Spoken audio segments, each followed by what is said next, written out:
ఇంట్లో వాళ్ళు చేయలేక చచ్చిపోతున్నాను అనుకోండి. ఈయన ఆయవారికి వెళ్ళి ఇంకనూ రాలేదు. ఈయన కోసం పొయ్యి వెలిగించుకొని ఎదురు చూడవలసిందే తప్ప ముచ్చట పిల్ల జల్ల. నేను ఇంట్లో పడుకుంటే ఆయన వచ్చి అంగట్లో పడుకుంటాను. పోనీ కదా అని అంగట్లో పడుకుంటే ఆయన వచ్చి ఇంట్లో పడుకుంటారు. ఇంకా పిల్లలు పుట్టమంటే ఎలా పుడతారు చెప్పండి? వెతవది ఏమిటి? గాలికి పుడతారా ధూళికి పుడతారా? కాస్త ఏమిటి వింటున్నారా? కాస్త కాస్తైనా మగవాడి గాలి సోగాలిగా ఆయన సంగతి అలా ఉంచండి. ఈ బడుతాయి వ్యధవులు ఉన్నారు చూశారు. గురువు అమ్మ చెప్పిన మాట ఒక్క ముక్క కూడా విని చావరు. ఈ పింజారి వెధవ, అంట్ల వెధవ, అప్రచి వెధవ, సుంఠ వెధవ, ఈ తిండిపోతు మొద్దు వెధవ ప్రొద్దునగా ఆయనకి వెళ్ళాడా?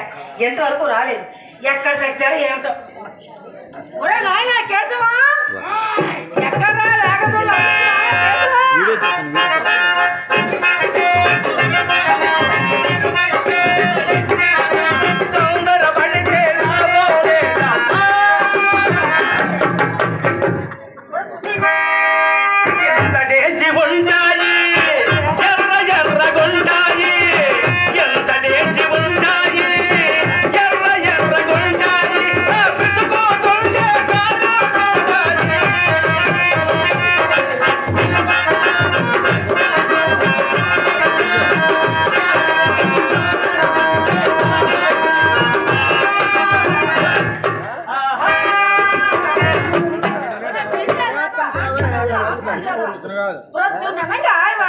చచ్చావు. వెళ్ళేటప్పుడు నువ్వు మీ గురువు గారు కలిసి ఇద్దరు వెళ్ళారు. వచ్చేటప్పుడు ఒక్కడే వస్తున్నావు. ఎందుకు మీ గురువు గారు ఎక్కడ చచ్చారా? మరి గురువు గారు నాకు ఇచ్చారండి. ఏమిటా? పండు. ఏ పండు? లమాటి పండు. ఏం పండురా? లమాటి పండు. పండు అక్కడ కదా. లమాటి పండు కాదురా, టమాటీ పండు అనాలి. ఓహో, ఇంకా ఇచ్చారండి. ఏటో ఇంత దేశం ఉంటాయి, జల జల ఉంటాయి, దాని కొట్ట మూడి కొట్టది. ఇంత దేశం ఉంటాయి, జల జల ఉంటాయి, దాని కొట్ట మూడి కొట్టది.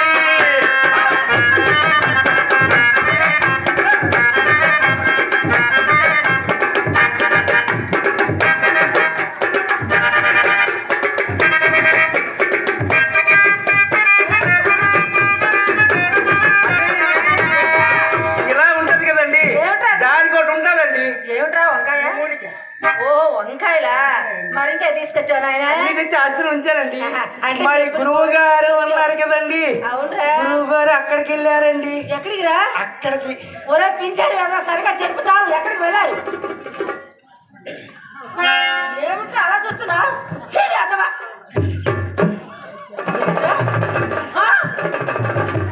వెంకయ్య అమ్మగారి ఇంటికా? అయ్యో అయ్యో అయ్యో అయ్యో, ఒరే నాయన కేశవా, వెధముండ అసలేది మంచిది కాదు.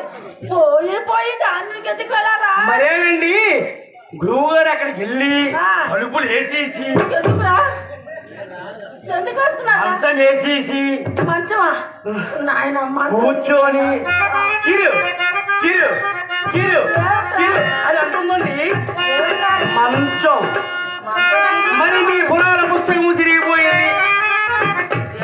మీ పురాణ పుస్తకం తిరిగిపోయింది. పురాణ పుస్తకం కాదురా వేదవ, పంచాంగం. పంచాంగము పుస్తకము తిరిగిపోయింది. మరి ఆ పంచాంగం పుస్తకము తిరిగి వేయడానికి వెళ్ళారు. చిరిగిపోయిన పంచాంగం ఆయన ఏం చేసుకుంటారా? మీది చిరిగిపోయింది కదండి. మన ఇంట్లో ఉన్నది పాత పంచాంగం రా. దాని ఇంట్లో ఉన్నది ఈ మధ్యనే దాని కూతురికి పెళ్లి నిశ్చయించారుగా.